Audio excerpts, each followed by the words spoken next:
16. Ok, gracias.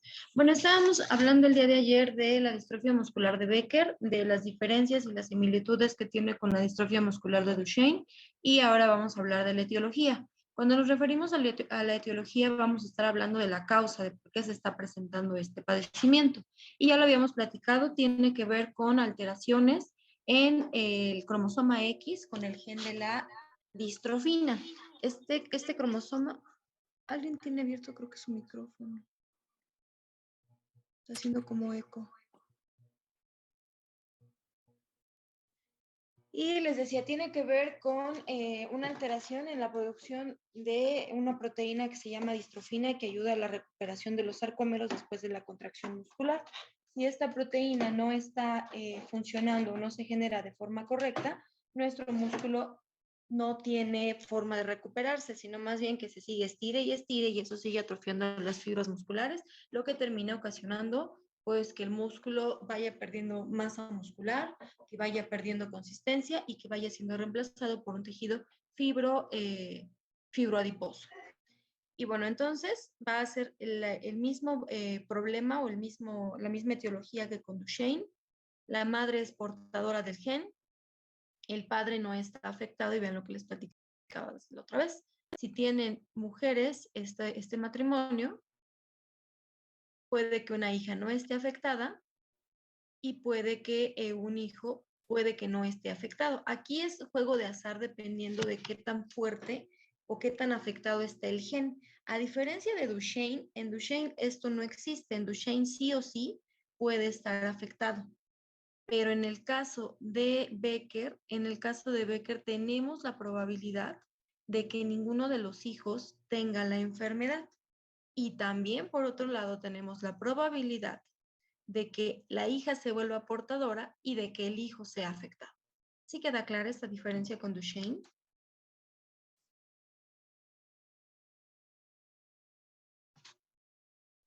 Sí, profe. Sí, profe. ¿Sí? Ok.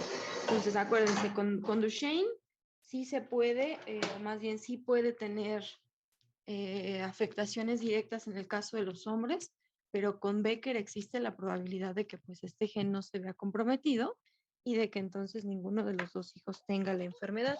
Por supuesto que en el caso de la mujer, la hija va a seguir siendo portadora, pero ya no se va a correr el riesgo de que el hijo pueda presentar la enfermedad, ¿no? Aquí ya sería no en los hijos, sino más bien esperar el padecimiento hasta la segunda generación, que pues ya serían los nietos.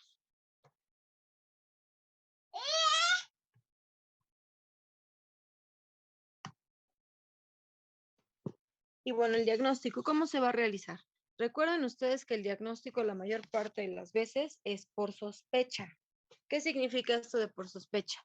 Bueno, significa que yo veo algunos síntomas, yo empiezo a relacionar los síntomas con la historia de la familia que estoy revisando, empezamos a hacer exploración física, empezamos a hacer preguntas, un interrogatorio mucho más dirigido, y es ahí cuando nos empezamos a dar cuenta de que pues efectivamente pudiera ser la patología que estamos sospechando, pero pues también necesitamos estudios confirmatorios que nos digan que la sospecha pues es real y que no se trata pues de otro padecimiento.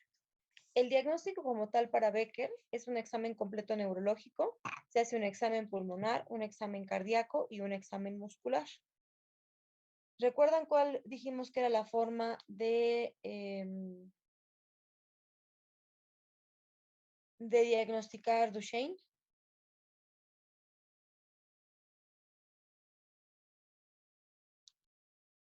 ¿Cómo lo diagnosticamos?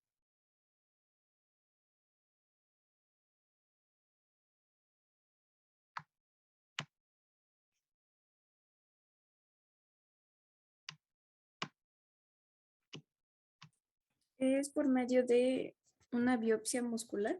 Exactamente, por medio de una biopsia muscular. Y en el caso también de Becker, se hace el diagnóstico mediante esto, una biopsia muscular. ¿Qué otra cosa podemos hacer? Un estudio que se conoce como electromiografía. La electromiografía es un estudio en donde se le van a colocar electrodos al paciente y estos electrodos van a transmitir estímulos eléctricos. Estos estímulos eléctricos van a ir haciendo que mi músculo se contraiga. Y lo que se va a generar en estos casos es que si el músculo está atrofiado, pues el estímulo eléctrico no se transmite. Y eso puede hacernos sospechar en una patología que tenga que ver con la conducción nerviosa a nivel de los músculos. Una PCR sí se puede hacer, no es como el de elección, pero se puede hacer una PCR. Y esta exploración física de verificar cómo se levanta el chiquito. Recuerden que en el caso de Becker, el diagnóstico es un diagnóstico un poco más atrasado porque hablamos de pacientes que pudieran tener ya 5 años de edad y no 3 a diferencia de Duchenne.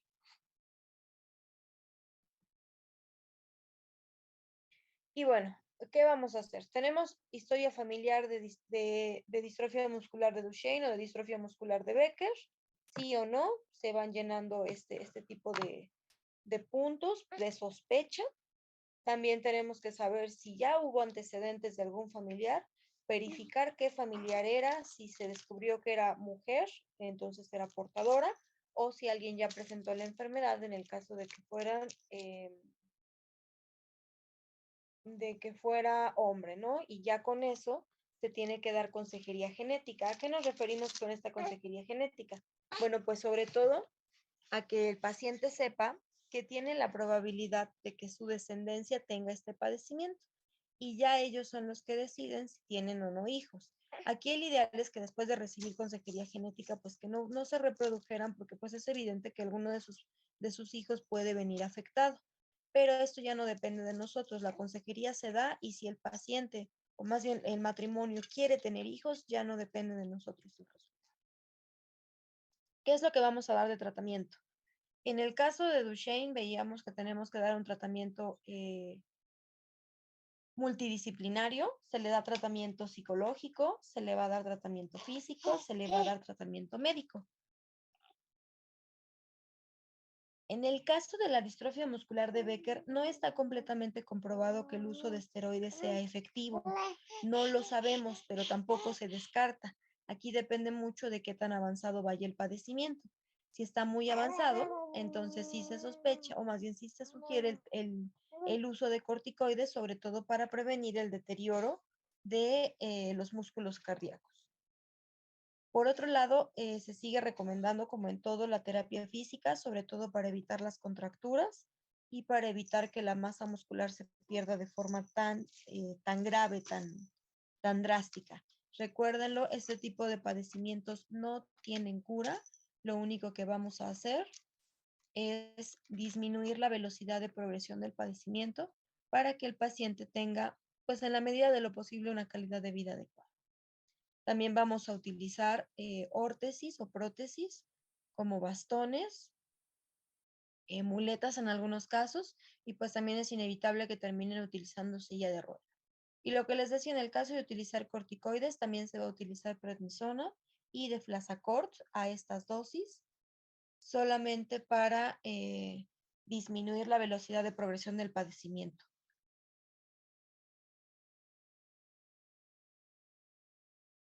Y como les decía, uno de los problemas de utilizar este tipo de medicamentos es que si se utilizan en dosis elevadas, pueden presentar algo que se conoce como síndrome de Cushing. ¿Vamos bien?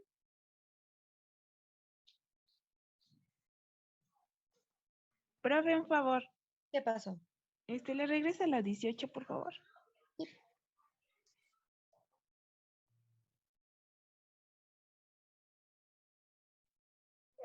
Gracias. De nada. ¿Alguien tiene alguna duda de este tema?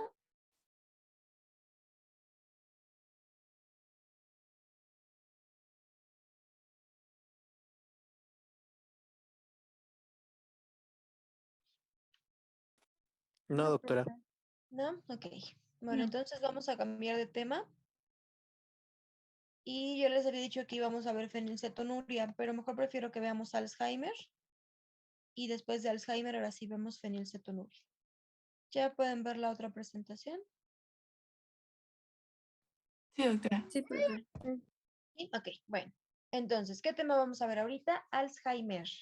¿Alguien sabe qué es el Alzheimer?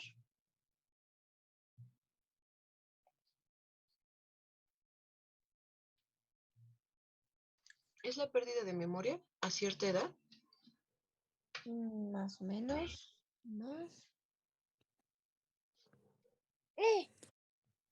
¿Vas perdiendo la memoria hasta que ya no recuerdas nada? Tiene que ver con pérdida de memoria, sí. ¿Qué más?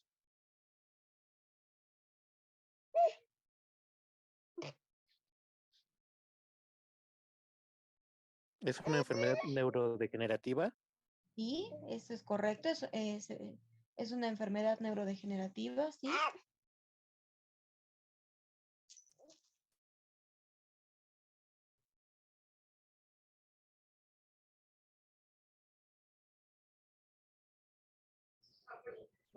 Doctora, ¿por qué se considera como síndrome extrapiramidal al igual que Becker? Bueno, lo que pasa es que este es material que utilizo para neuropatología, por eso lo ven así como síndromes extrapiramidales. El sistema nervioso central tiene dos vías de comunicación de estímulos, una que se conoce como vía piramidal y otra que se conoce como vía extrapiramidal. La vía piramidal va a abarcar estructuras muy específicas de la corteza cerebral y termina a nivel de la médula, perdón, a nivel del mesencéfalo. Entonces, la vía piramidal comienza a nivel de la corteza, en el área 4 de la corteza cerebral y termina a nivel del mesencéfalo. La vía extrapiramidal comienza a nivel de la corteza y va a terminar a nivel de la médula espinal. Es por eso que se conocen como síndromes extrapiramidales, porque es el tipo de vía que va a estar afectada. Pero esto ya es, tardaría un poquito en explicarles por qué se considera ya como un síndrome extrapiramidal. Nada más llévense la idea de que se le llama así como extrapiramidal porque es el tipo de vía de señalización neuronal que está afectada. ¿Sí queda un poquito claro? Sí, doctora, gracias. Ok.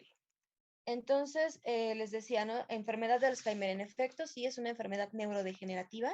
Al decir neurodegenerativa es que tiene que ver con el sistema nervioso y cuando decimos degenerativa es que pues evidentemente no tiene cura. Es progresiva, se va deteriorando con el tiempo el paciente y desafortunadamente todavía no existe cura. Y también desafortunadamente es una patología que no se diagnostica de forma sencilla. Este tipo de padecimientos son padecimientos que una vez que se diagnostican, desafortunadamente el paciente ya está muy, muy comprometido.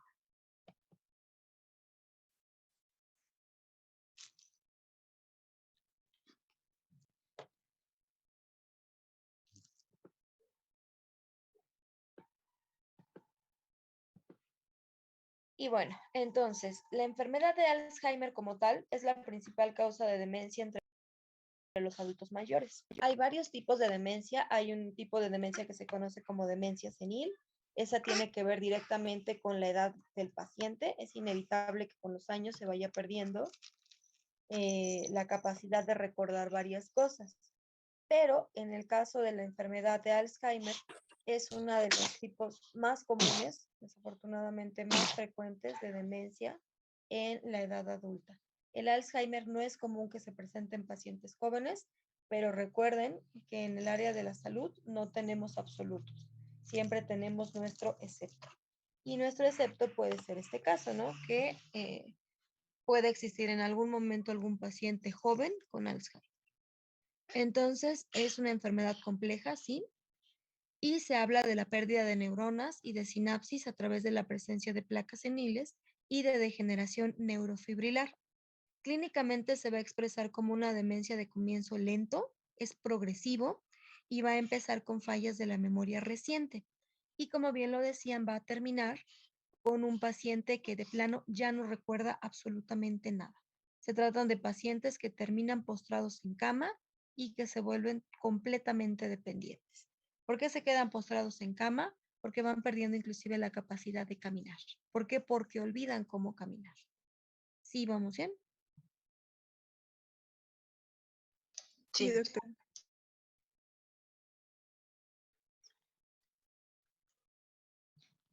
Entonces, esta enfermedad de Alzheimer es un trastorno progresivo en donde pónganle así en grandote, las neuronas se degeneran.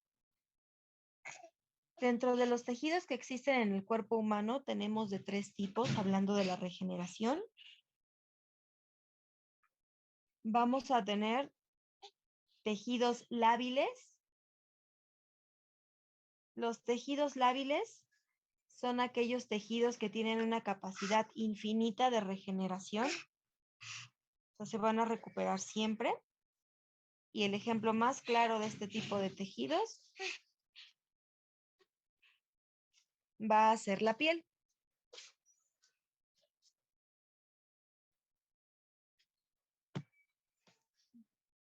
Tenemos tejidos estables, tejidos de regeneración estable. Y estos tejidos tienen una regeneración finita.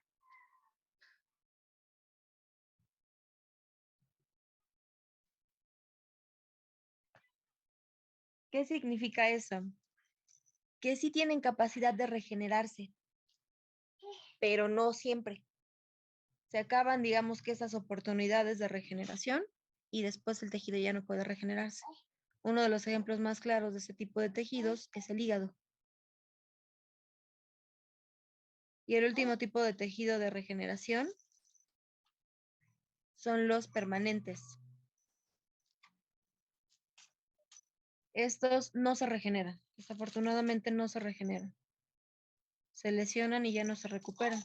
Y el ejemplo más significativo de estas son las neuronas, que son las células de nuestro sistema nervioso. Ahora, afortunadamente, la medicina evoluciona todos los días. Y hace unas semanas, ojalá les llamen la atención y busquen el artículo. La BBC sacó un artículo en donde se habla de que se está descubriendo que las neuronas tienen capacidad regenerativa.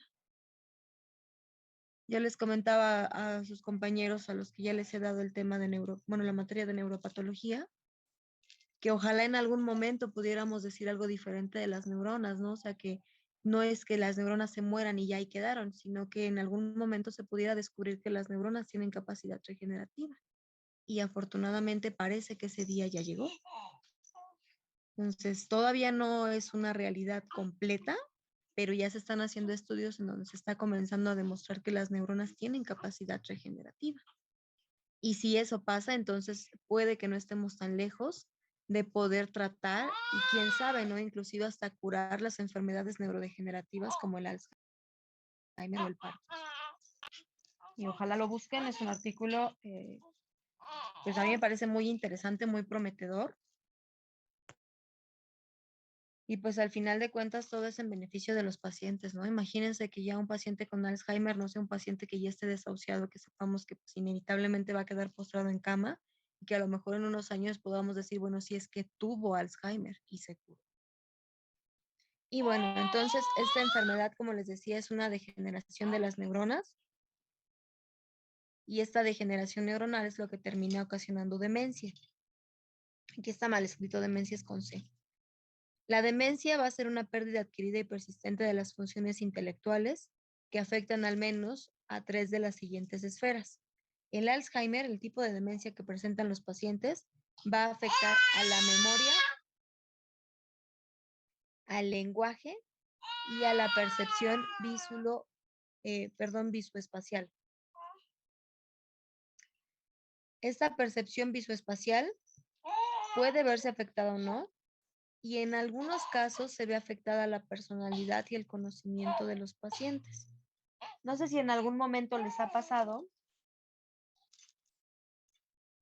que iban a la cocina a traer algo y se les olvidó. Sí. ¿Y les pasa seguido? Sí, cuando regresamos ya lo encontramos. Pues tengan cuidado porque es un dato temprano de pérdida de memoria. ¿Qué es lo que hay que hacer? Mucha gente dice, ay, bueno, ahorita me acuerdo, y lo toman como si no pasara nada. No, hay que preocuparse. En el caso de que se les olvide a qué iban, por favor regrésense por el mismo lugar y hagan exactamente lo mismo que hicieron.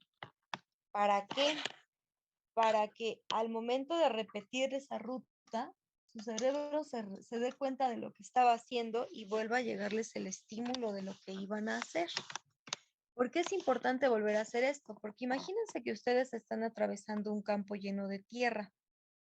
Si nosotros atravesamos ese campo de tierra diario, ¿qué es lo que va a empezar a pasar? Que nuestro cerebro recuerde. Y se hacen veredas. Esas veredas, ¿qué es lo que van a hacer? Que nuestro cerebro tenga la capacidad de repetir el estímulo y como ya es un surco bien marcado, el estímulo sigue persistente y nada más es cosa de volver a refrescarlo. Pero ¿qué pasa si de repente yo iba por ese camino y en lugar de seguir por ese camino yo tomo otra ruta? ¿Están de acuerdo que se van a empezar a hacer diferentes veredas y puede que algunas pues ya no se recuperen? Eso es lo que pasa en el caso de la pérdida de memoria. En el caso de la pérdida de la memoria, puede que haya algunas circunstancias en donde este camino no se vuelva a regenerar y ahí quedó el recuerdo. ¿Sí quedó claro eso?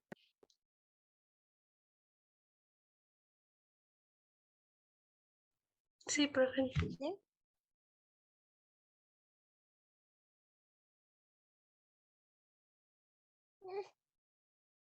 Ok. La incidencia, ¿qué tan común es? Bueno, pues se habla de que la enfermedad de Alzheimer va a aumentar con la edad. Hay algunas personas que presentan Alzheimer en edades tempranas, pero por fortuna les decía no es común.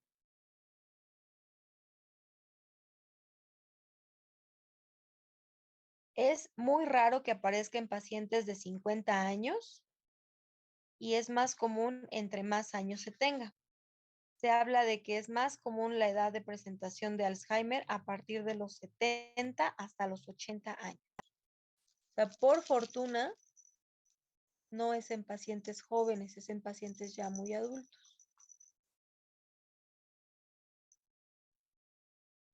Y entre hombres y mujeres es más común el padecimiento en hombres.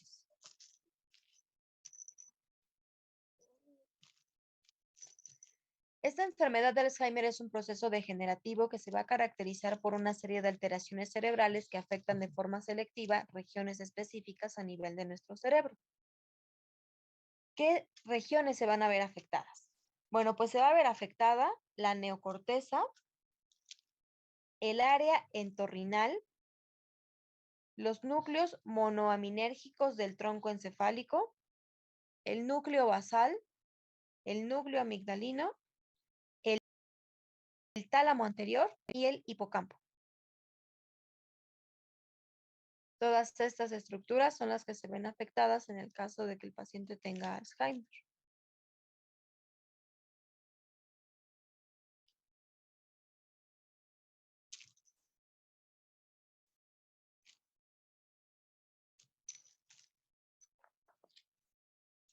En las regiones dañadas del cerebro, la disfunción y las muertes la muerte de las neuronas va generando anomalías citoesqueléticas.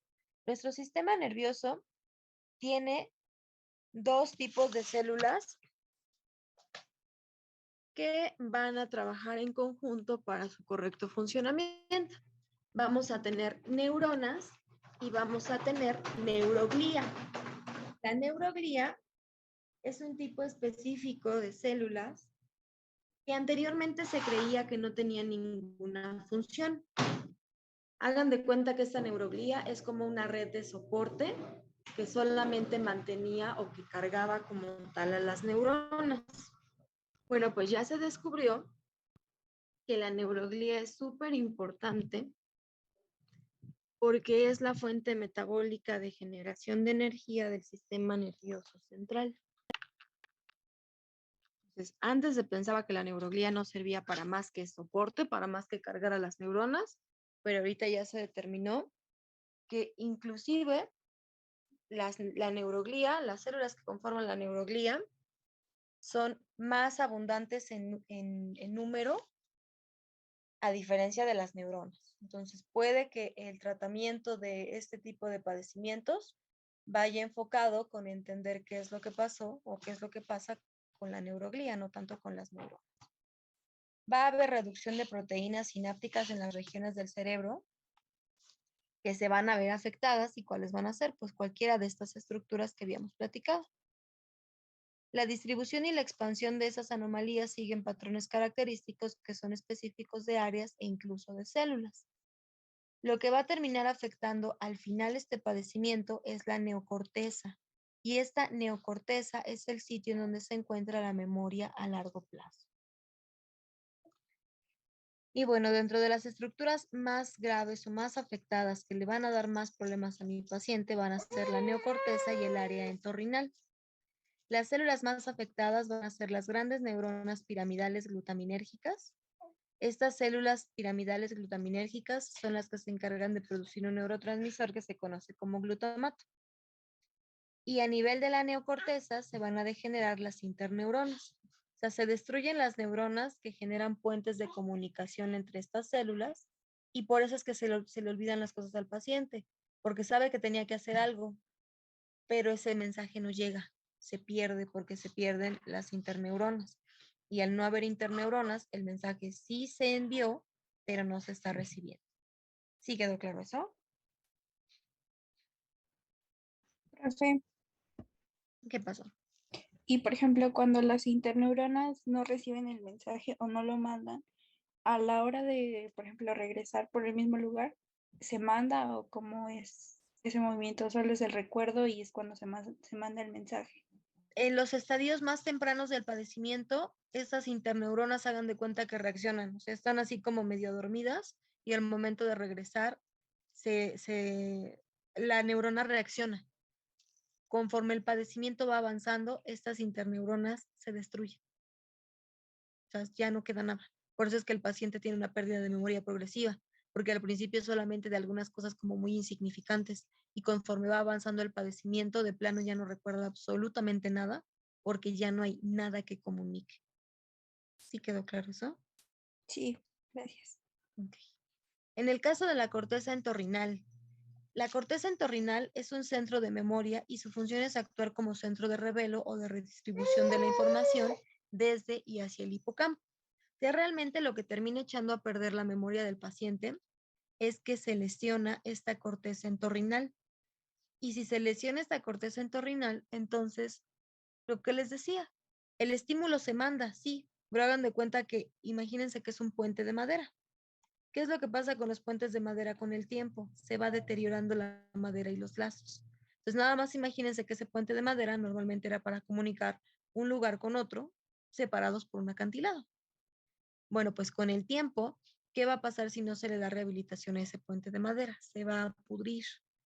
Y después, no es que ya tarden más tiempo en pasar, a lo mejor al principio podían pasar 5 o 10 personas al mismo tiempo. Conforme se vaya destruyendo ese puente, ya no pasan 10, ya pasan 5. Y después ya no pasan 5, ya pasan 2. Y después ya solo pasa una. Y después ya no pasa ninguna porque el puente se cayó. ¿Sí quedó más claro eso?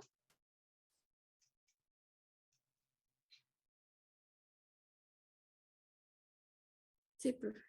Ok. Les voy a cerrar sesión y les paso el enlace de la otra parte. No me tardo.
¿Vamos bien hasta acá o alguien tiene alguna duda?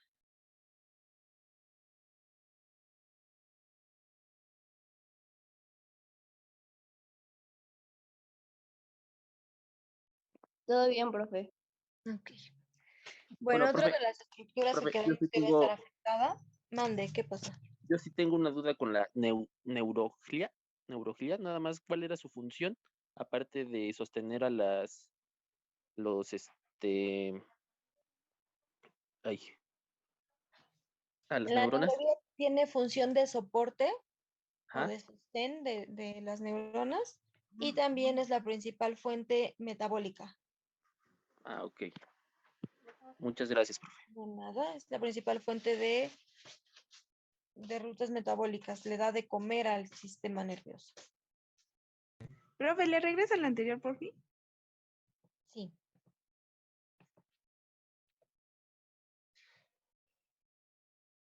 Gracias. De nada. Y bueno, les decía, otra de las estructuras afectadas va a ser el hipocampo. Específicamente en las regiones CA1 y CA2. Aquí las células piramidales van a estar lesionadas de forma selectiva.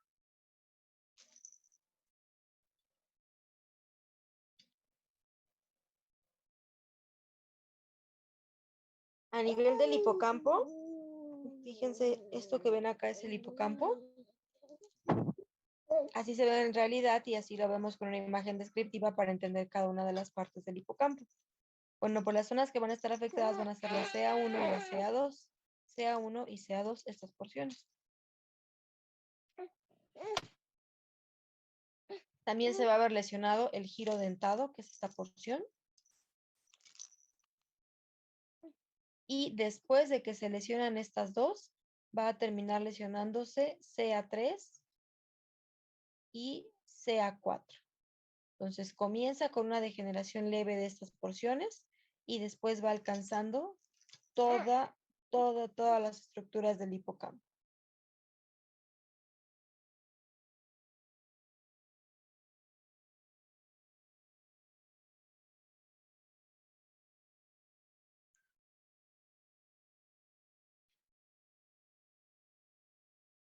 Aquí tenemos otra vez al hipocampo, se encuentra en el centro del encéfalo.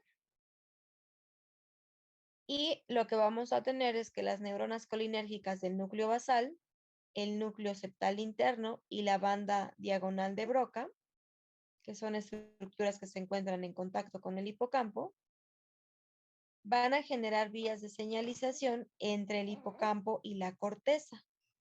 Bueno, conforme el Alzheimer va avanzando, estas estructuras se van deteriorando y ya no hay comunicación entre el hipocampo y la corteza.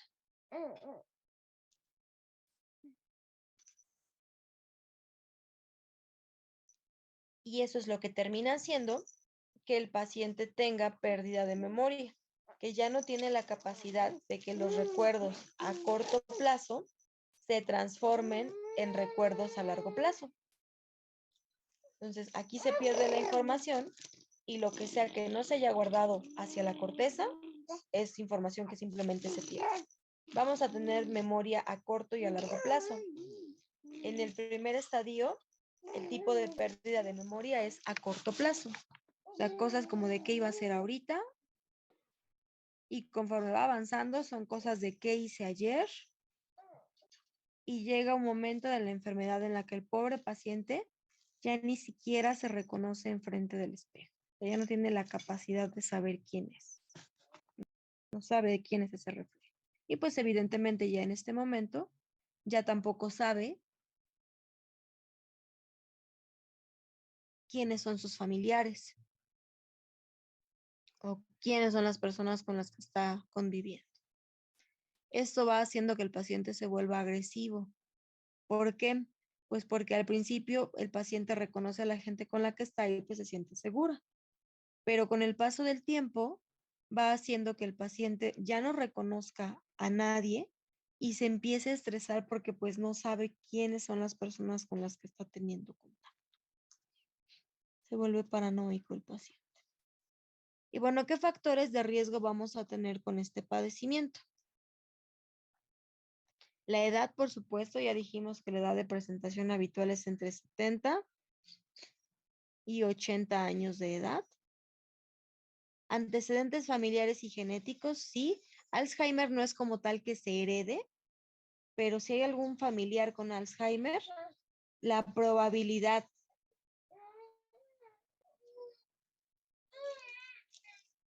de que alguien más tenga Alzheimer, pues es alta.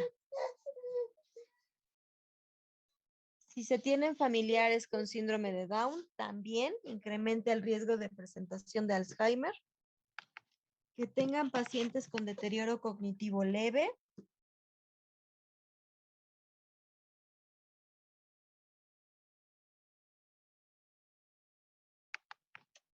Traumatismos craneales, sí, también. No significa que el hecho de que tengan golpes les vaya a dar Alzheimer, no, pero sí incrementa la probabilidad de presentar Alzheimer.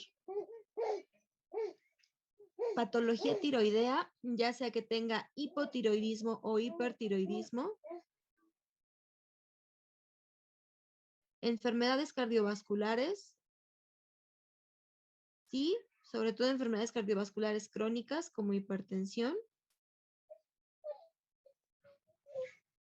Y una baja escolaridad. ¿Por qué creen que la baja escolaridad se considere como factor de riesgo para presentar Alzheimer?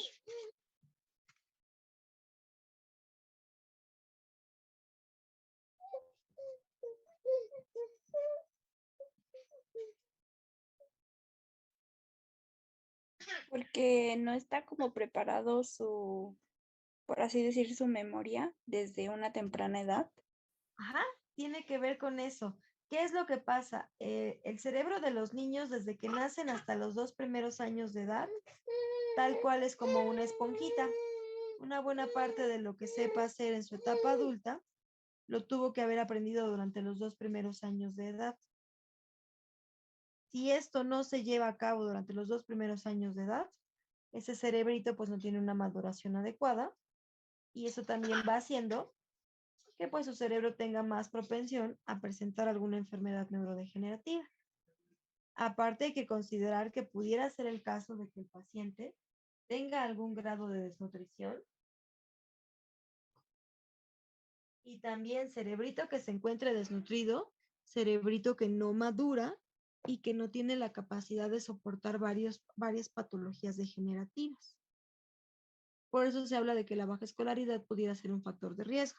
Ahora les repito, no significa que todos los pacientes con baja escolaridad van a tener Alzheimer, no, sino más bien que se incrementa la probabilidad de presentar el padecimiento. Eso también luego recomiendan, creo que leer, ¿no? En una edad un poco adulta para ayudar un poco en eso. Exactamente. Recuerden, ustedes como terapeutas tienen que saber, o más bien deben estar entendidos de que cualquier estructura corporal que no se utilice se atrofia. Y el cerebro es una estructura corporal que tiene que utilizarse siempre. No sé si les ha pasado que agarran su teléfono celular y ya ni siquiera tienen que ver la pantalla, ya sus dedos saben mover todo para poder hacer lo que ustedes quieran hacer. ¿Creen que eso sea bueno o que sea malo?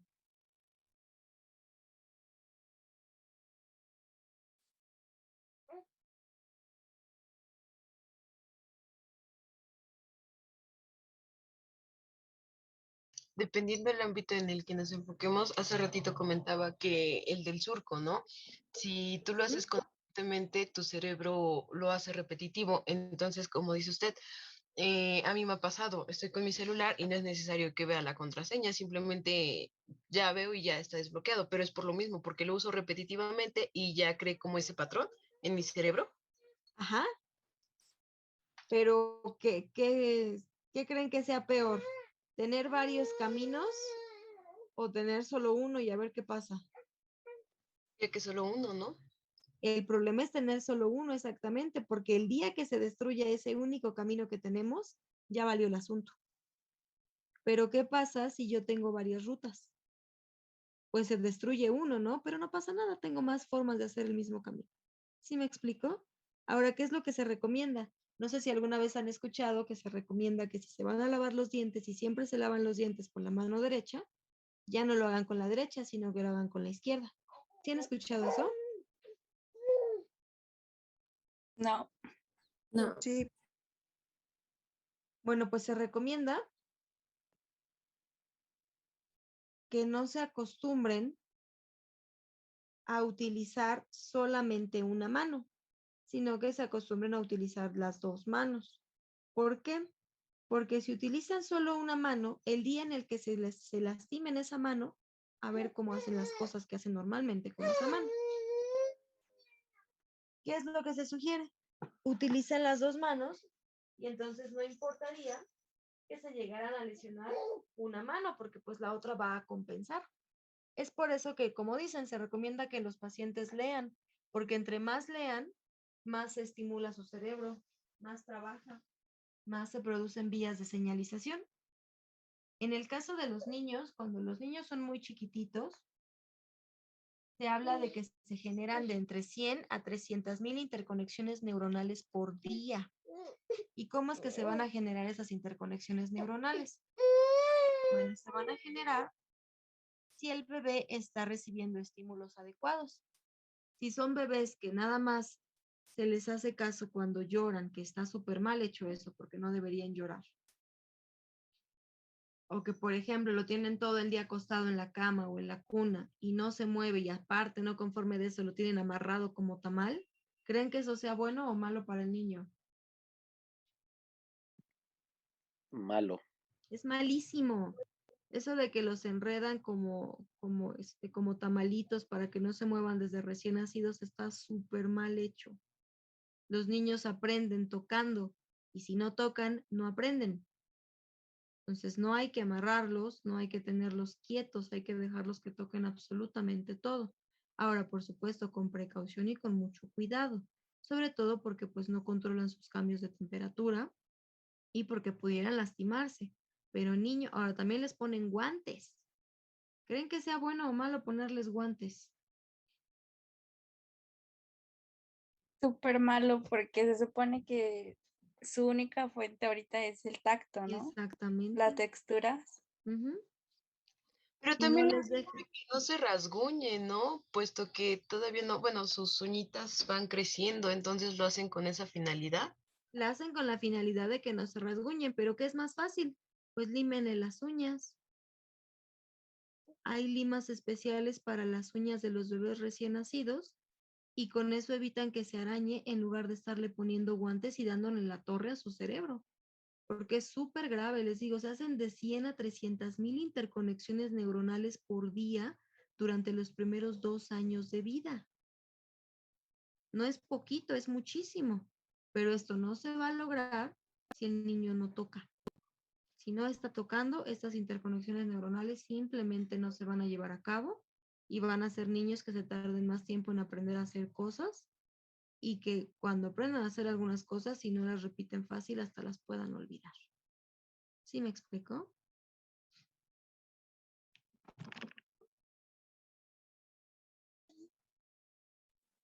Sí, mis. Ahora aquí me dice, por ejemplo, lo de papá y mamá canguro. Sí, esta técnica se utiliza sobre todo con pacientitos que están en la unidad de cuidados intensivos neonatales.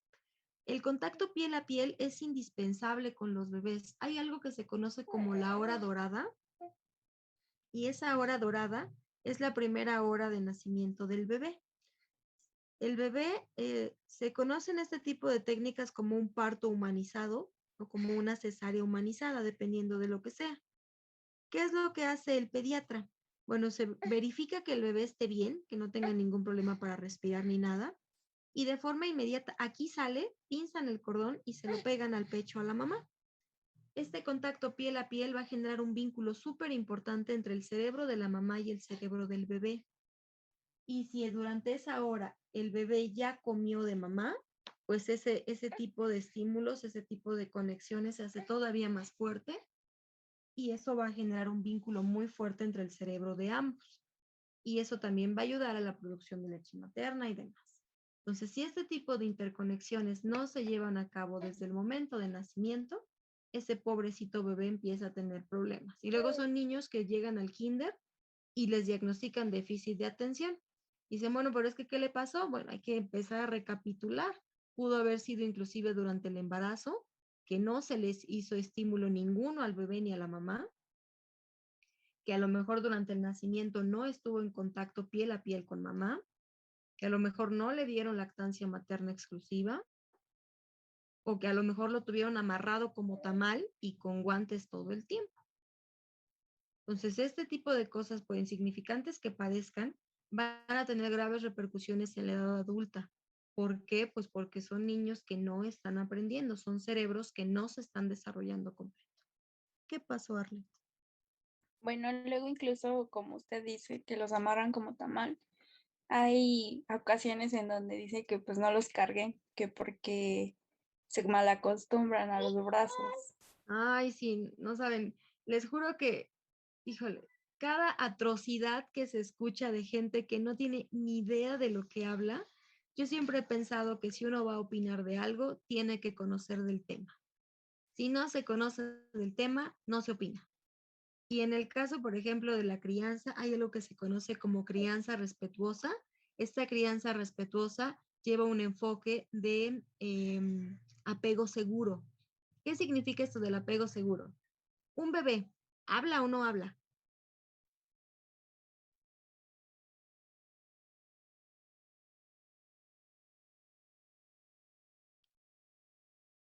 ¿Qué dicen ustedes? ¿Un bebé habla o no habla? Verbalmente, ¿no? No, Sí. no habla, ¿no? O sea, no podemos entender qué es lo que quiere. ¿De qué forma se comunica el bebé?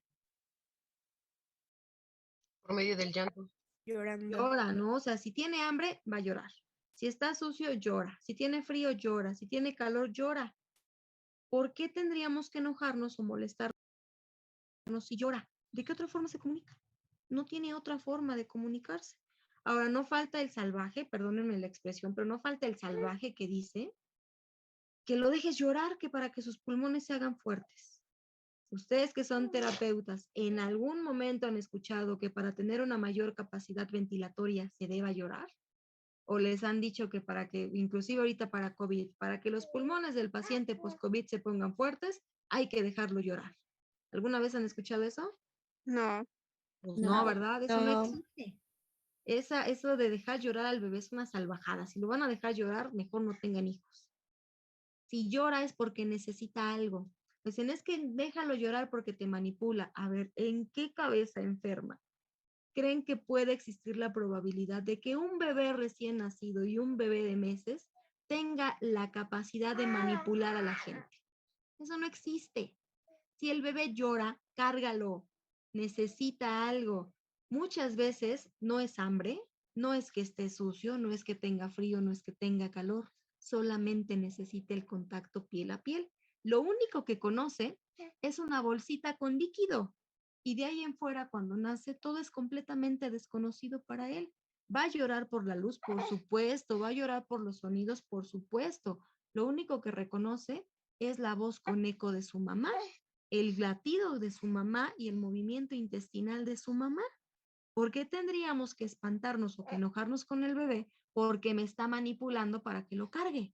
No, a ver, los brazos de la mamá están diseñados para cargar al bebé todo el tiempo. Nada más ustedes díganme en la naturaleza, ¿qué otro mamífero le dice a su bebé, ahí te quedas sentado, llora? ¿Hay algún otro mamífero que haga eso? No. No, ninguno. Todos los mamíferos que ustedes conozcan cargan a sus bebés todo el tiempo. ¿O no? De hecho, por instinto, bueno, si están alejados de sus bebés, bueno, de sus crías, y cuando lloran, chillan, corren a ver, ¿no? Exactamente. Yo ¿Y lo a tenía poco? perrito. ¿Sí? Ahora, ¿a poco dicen, no, que llore para que sus pulmones se hagan fuertes? No, eso no existe. Y ustedes como terapeutas, todos los que estamos en el área de la salud, tenemos que luchar con la comadre que no sabe absolutamente nada de la vida y se la pasa opinando. No tienen ni idea de la cantidad de atrocidades que a mí como médico me ha tocado ver que le hacen a los pobres niños solo porque alguien más dijo que era bueno que lo hiciera. A lo mejor la intención es buena, pero si no saben, mejor no opinen. Entonces, en el caso de los niños, por favor, si lloran, cárguenlos. Algo tiene, a lo mejor solamente quiere un abrazo, a lo mejor solamente quiere afecto. Si ustedes lo dejan llorar, de una vez les digo que ya se demostró que el niño que llora y que no se le responde el llanto, son niños que se van volviendo inseguros, que tienen una autoestima bajo y que van a tener algún trastorno psicológico o hasta psiquiátrico en la edad adulta. Muchos de nosotros tenemos trastornos como ansiedad, depresión, insomnio y demás, no ocasionados por los problemas de la edad adulta, sino por algún problema infantil que venimos arrastrando. Y por eso regresábamos a esto. Entre menos capacitado esté el encéfalo, entre menos capacitado esté el sistema nervioso, pues más fácil va a ser que se enferme en la edad adulta, y eso es lo que termina haciendo que se vuelva un factor de riesgo el presentar Alzheimer. ¿Sí quedó claro eso?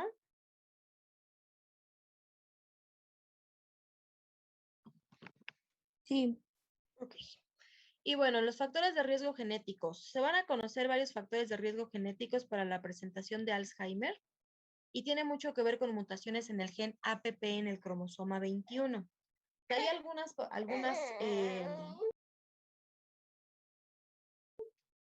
algunos tipos o algunas variantes de Alzheimer que sí son hereditarias. No todas lo son, pero ¿cuáles van a ser hereditarias? Las que tengan afectación en el cromosoma 21, en el cromosoma 14, en el cromosoma 1, en el 19 y en el 12. No es común, pero pueden existir este tipo de mutación.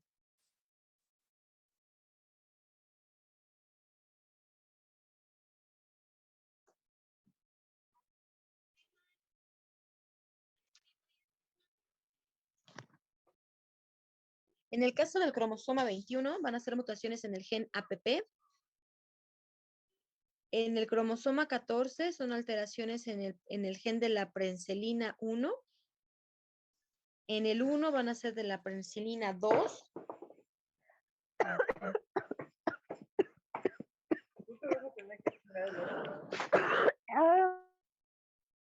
Ay, alguien se me está muriendo. Y les digo, esto no es común y desafortunadamente en el caso de que sea algún padecimiento ocasionado por este tipo de predisposición genética, puede que el paciente tenga Alzheimer precoz, entre 30 y 70 años de edad.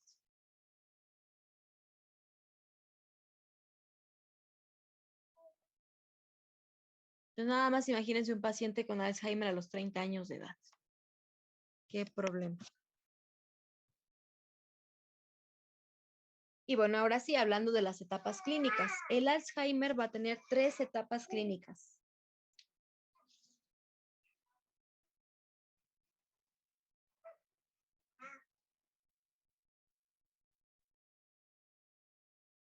En la primera etapa van a destacar las fallas de memoria. Son memoria a corto plazo o memoria reciente.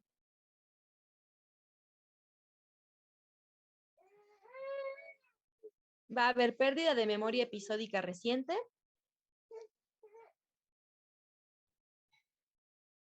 Va a haber fallas de atención-concentración. La memoria remota puede verse alterada. Van a ser sucesos históricos o biográficos.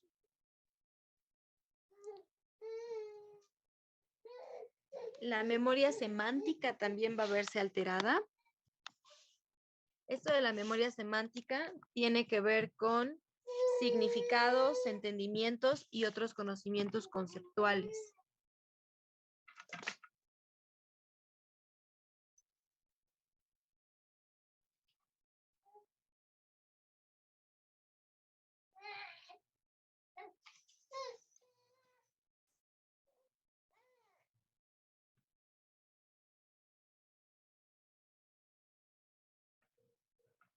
En esta primera etapa pueden existir trastornos del discurso, puede haber imprecisión o perseverancia en el contenido.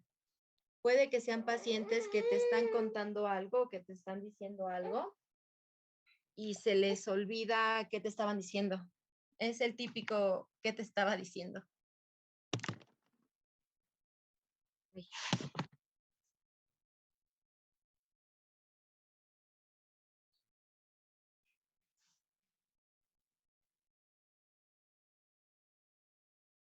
Es probable que mucho de lo que esté diciendo el paciente no tenga sentido. Que a lo mejor quiere decirnos algo, pero lo que te está platicando no tiene sentido.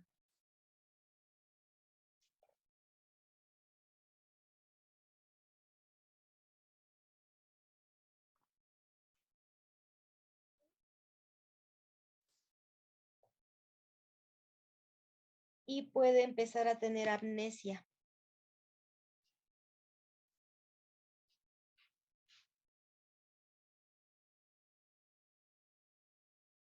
En la segunda fase se va a agregar afasia, apraxia y el síndrome de Gerstmann.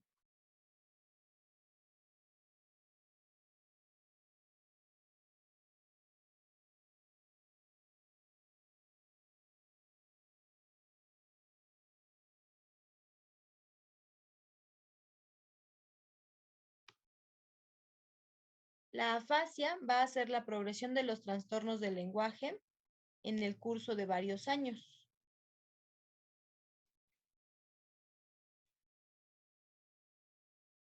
O sea, con el paso del tiempo al paciente le va a costar más trabajo hablar. También va a aparecer apraxia. Y de los tipos de apraxia que aparecen son la ideatoria y la constructiva.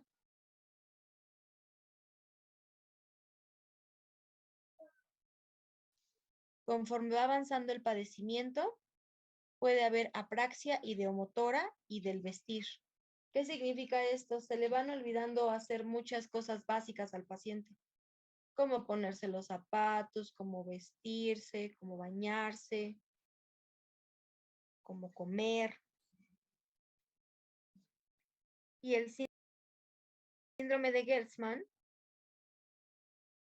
va a tener trastornos de la escritura, incoherencia del discurso escrito y también tiene agrafía lingüística.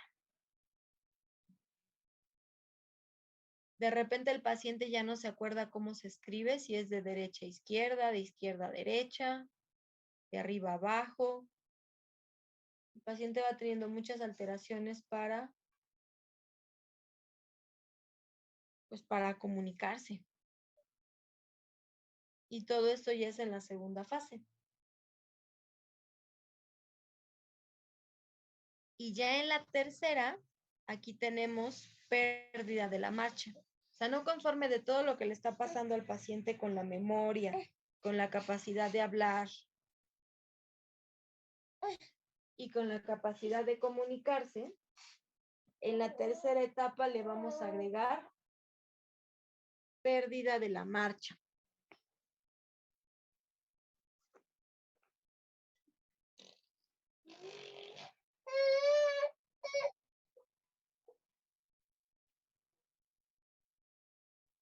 Las alteraciones en el tono muscular pueden ser precoces en el sentido de una paramninesis.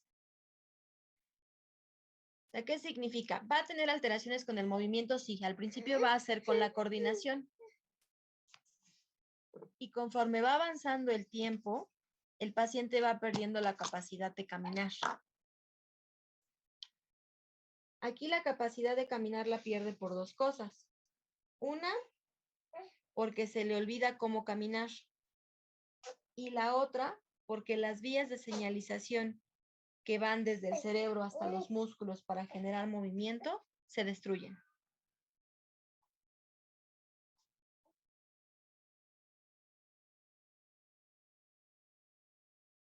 Oiga, Doc, y en esa cuestión, por ejemplo, cuando se destruye, ¿no lo podemos rehabilitar por medio de marcha? No sé, creo que hay un ejercicio para marcha que es en barras. Bueno, se van sosteniendo de las barras y van tratando de caminar. ¿No se puede hacer eso con esos pacientes y que o ya es definitivo? Sí se puede hacer, el problema es que lo va a olvidar. O sea, esto lo tienes que hacer diario, diario, diario, diario, con la posibilidad de que al día siguiente se le olvide lo que hicieron el día anterior. Y llega a ser tan grave esta pérdida de memoria en la tercera etapa que inclusive pasan 5, 10, 15, 20 minutos y el paciente ya no se acuerda qué es lo que hizo. Entonces, aquí la terapia es muy compleja desde el punto de vista de que todo lo que sea que hagan tiene que estarse haciendo a cada ratito y lo más seguido que se pueda, con la esperanza de que el paciente pues no lo olvide. Y eso es lo que termina haciendo que el paciente quede postrado en cama, que se le olvida caminar. Entonces, a lo mejor si le das terapia de rehabilitación de la marcha, pero va a llegar un momento en el padecimiento en el que ya ni siquiera se acuerde cómo ponerse de pie o para qué sirven las piernas. Han de cuenta que tal cual se le licúa el cerebro y ya no sabe hacer absolutamente nada, es como si fuera solamente un vegetal, tal cual postrado en cama. Es una enfermedad muy triste, es una enfermedad muy agresiva y es muy frustrante porque pues al final de cuentas tú dices, bueno, es que hoy tuvimos progreso con la marcha, ¿no? Hoy sí pudo caminar, hoy se mantuvo de pie y demás. Sí, pero debes tener el entendido de que a lo mejor al día siguiente llega peor de como lo viste el día anterior. ¿Sí me explico? Sí, doctora, gracias. Ujú. Le cierro sesión y les paso el enlace de la última parte, no me tardo.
Y bueno, lo que decíamos, ¿no? El paciente va a tener problemas para la deambulación, ya no va a poder caminar, ya va a existir escaso braceo, ya no tiene la capacidad de coordinar la marcha.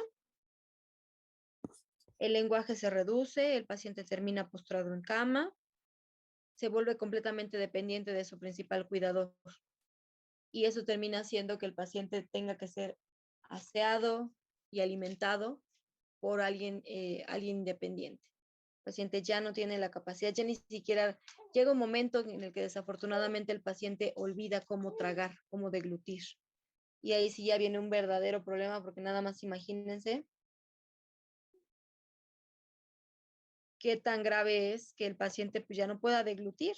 Ya en estos casos los pacientes tienen que estar hospitalizados, conectados inclusive hasta un respirador o inclusive con sondas de alimentación y demás, porque el paciente ya no sabe hacer nada, ya no tiene la capacidad de recordar, porque su masa encefálica está completamente afectada. Ahora, el diagnóstico. Esto se hace por sospecha de demencia en la edad adulta, a partir de los 70 años de edad. Hay que hacer un análisis del estado mental, se hacen pruebas neuropsicológicas, se pueden pedir estudios de gabinete como resonancias magnéticas, tomografías computarizadas y también tomografía por emisión de positrones. Esto ayuda a ver la comunicación, o sea, el estímulo, si se está llevando a cabo o no, la transmisión de estímulos eléctricos de un lado para el otro.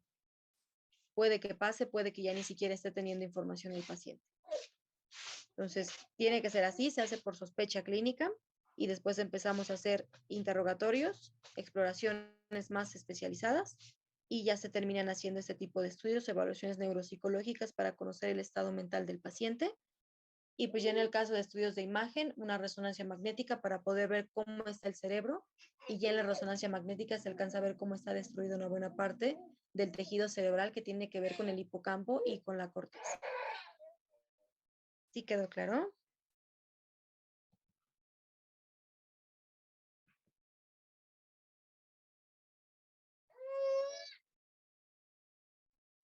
Sí, doctora.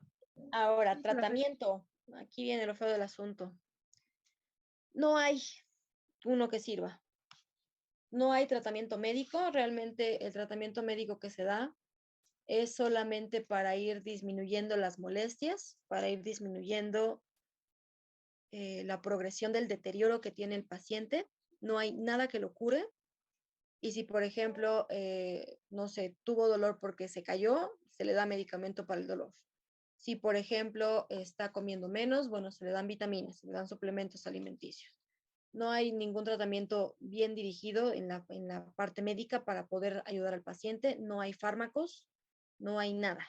Ahora, en el caso de la terapia física, ¿qué es lo que hay que hacer? En el caso de la terapia física, primero analizamos en qué fase está mi paciente y dependiendo de la fase es el tipo de tratamiento. Si está en la fase 1, bueno, lo que hay que hacer es reeducación, hay que hablar de terapia, ¿cómo le llaman ustedes a esta terapia con las manos? Terapia ocupacional, hay que hablar de mecanoterapia, hay que hablar de electroterapia, o sea, dependiendo, todo va a depender de qué es lo que necesite el paciente. Ahora, en el caso de prevenir, prevenir solamente lo vamos a poder hacer porque no da ningún síntoma hasta que ya está bien esclarecida o ya está bien establecida la demencia.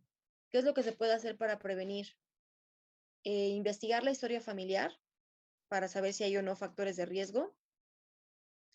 Y también hay que investigar qué tan afectada está la memoria del paciente. Y ya ahí pues se pueden hacer terapias y por supuesto, sobre todo terapia ocupacional, la lectura de libros, el acudir a conciertos, el acudir a museos, todo este tipo de estímulos hacen que el cerebro se mantenga activo y que se pueda prevenir de cierta forma. Ahora, si hay Alzheimer en la familia, hay que buscar, inclusive con consejería genética, si se trata de un Alzheimer hereditario, para poder diagnosticarlo en el caso de que se presenten pacientes muy jóvenes a partir de 30 años de edad. El Alzheimer es feo, es grave, sí, por supuesto, pero están de acuerdo que es peor tenerlo a los 30 años que tenerlo hasta los 80. Entonces, todo el tratamiento fisioterapéutico, todo va direccionado en cómo tengo al paciente Y una vez que sé cómo está el paciente y en qué fase se encuentra, ahora sí damos terapia. ¿Sí me explico? Sí, doctora. Ok. ¿Dudas de este tema? No, profe. Ok. Bueno, entonces, por favor, comentarios y opiniones a través del grupo, perdón, del chat de Zoom para la asistencia a clase del día de hoy.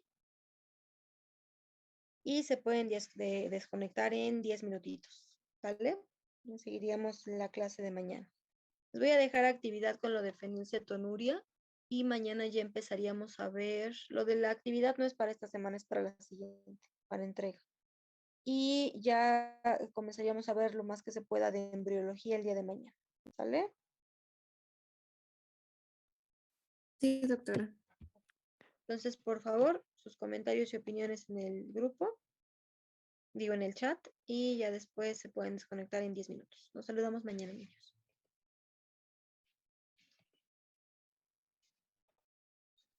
Gracias, doctora, que tenga buen día.